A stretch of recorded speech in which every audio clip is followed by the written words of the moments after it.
I always thought it's bonsais as houseplants. That's a really common misconception. Originally, bonsai were grown in Japan and China, and trees were collected in the mountains and brought down to the city for the landscape. Now, I always thought that bonsai were little plants, but you have a plant here that's 3 or 4 feet tall. How old is this plant? It's remarkable. 75 years old and taken care of for all those years. And grown in this container? Remarkable, isn't it? Just lots of water. And how old is this little one? 40 years old. In this container? Just amazing how it was sculpted to look like a wild tree in nature. That's incredible. Now, I know a little bit about trees, and there must be at least 20 different species of trees here you have as bonsai. At least you can actually grow bonsai out of any type of tree. In fact, I have lots of trees that can be grown in the house. Would you like to get out of the rain? Take a look. Absolutely, yeah, let's take a look. You weren't kidding when you said you had a lot of different species of bonsai. Look at this place. Yeah, it's beautiful. There's a lot to look at. You know, before World War II, Americans didn't know very much about Japanese culture or bonsai. Now, these look like they do great outside, but it gets really cold here. We have to bring them inside for the winter? We bring them in September, and they actually need lots of light and water to take care of them, but they're not that hard to grow. Well, they look like these would be a little more work than your average houseplant. Well, that's what makes it such a great hobby. You need to learn how to wire, prune, and maintain this tree. It's very therapeutic. Have you ever grown one? I haven't. Well, let me show you. We have a workshop out here. So bonsai is the art of pruning and sculpting trees. Have you ever seen a tree like this? I plant these all the time. This is a Japanese white pine. How do you turn this into a bonsai?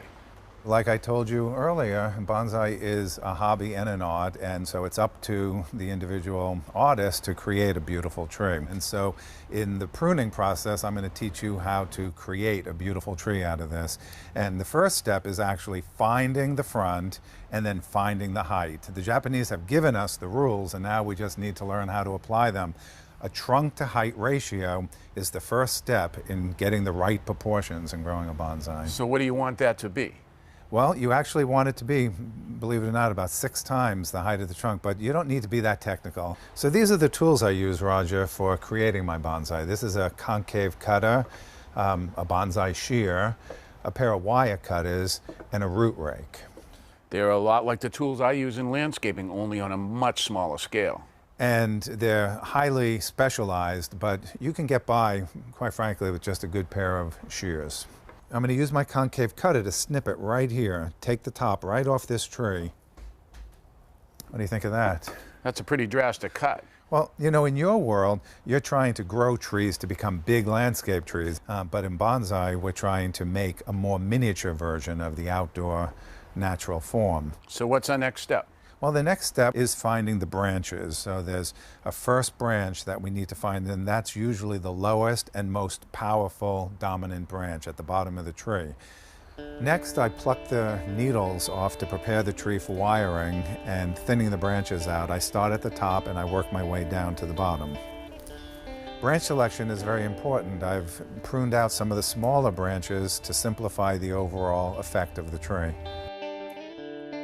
So now we've finished pruning the tree, and the next step is bending the branches. And for that, I use this special wire. And it comes in all different gauges, all different sizes for different weight branches. But I always start with the heaviest wire first, and I start at the bottom of the tree, and I just plant the wire in to anchor it.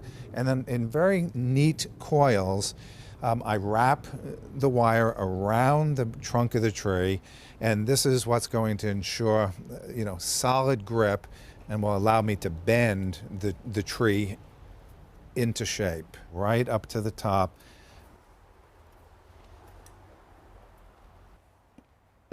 I use the lighter gauge wires to bend the smaller branches from the bottom. We actually will anchor that, and that's why I've cleaned the needles so that it doesn't damage it. And you start with one half, and then you come around to this other half here and work right on out to the tips, being very careful not to crush any of those buds.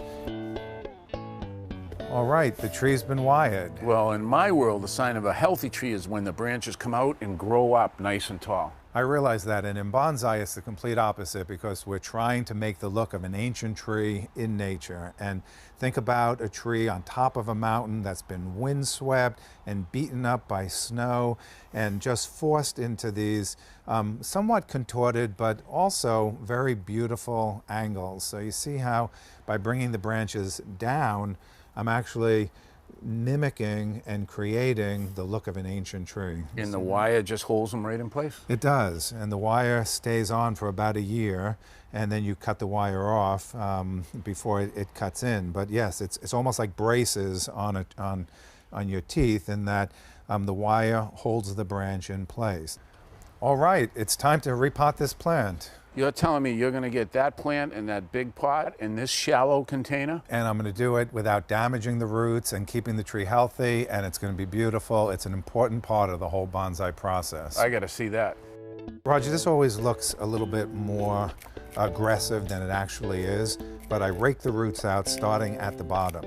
And you see how I'm turning as I go. And if you notice, I haven't really cut any roots yet. I've just been knocking the soil out of there. So all the roots are very healthy, and it's a much more passive technique than it actually looks like. The surface roots I have to be a little more careful about. I'm raking them out. It's actually a beautiful set of fibrous roots.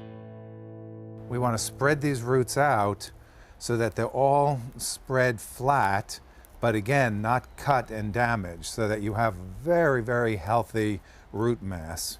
And now the tree is ready to be potted. So next I prepare the pot, and I put the screens in the hole, and really that's no different than a house plant where you put a clay shard in the bottom of the drainage holes to keep the soil from falling out. But in bonsai, everything is done with, minimizing space because it's such a shallow container. And this is wire that's going to hold the screen in place. And this is a very important process of keeping the tree secure in the pot. So the wire is going to anchor the tree into the pot because the soil we use is very granular, and the tree will have a tendency to vibrate out. So we have bonsai soil here, which is a very free draining coarse mix, and we've formulated it particularly coarse for this pine. Put it in the pot, about just an inch along the bottom just to get started.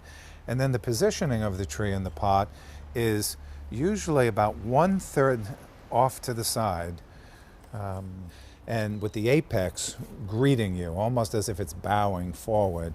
The branch off to the side, and then we use the wire to actually anchor the tree in the pot. So it's been prepared so that I can tighten up on it, give a nice twist to anchor it in. The other side gets tightened up the same way. And before you do the finishing touch, you really want to make sure that you have the front of the tree well positioned, well balanced, because it's going to be in here for at least another 3 years. And so the wire gets cut, and the final step is making sure that the new soil gets planted firmly in there. So you're planting the tree as you go, and it's a good time to start thinking about landscaping as well, by maybe taking a rock, and I plant it in the soil so it looks like it's been part of the landscape for centuries. But as I'm working, I'm still planting the soil very carefully. To make sure there aren't any air pockets in the soil, I like to take the tree and dunk it in a basin of water. You see all those bubbles coming out? Yeah. Yeah, it only takes 20 seconds, but it's an opportunity to get all those little root hairs completely saturated. But after the first time, I just water it with a regular hose and a soft nozzle, just so the water penetrates right through the soil. Are we done now? Well, we can call it done, but I think putting moss on the tree is a great way to finish. Roger, why don't you put a piece on there? Oh, thank you. I get the honors, huh? Yeah, look at that. Look how beautiful that moss, and it gets, actually, don't be afraid, don't be timid, press down, plant it, make believe it's a piece of sod. Nice. Yeah, everything in bonsai is done in miniature, but it's also done for the neatness of the effect. See, you really don't want it to float off. You want it to be planted just like a garden. Hey, that looks great. I can put you to work here.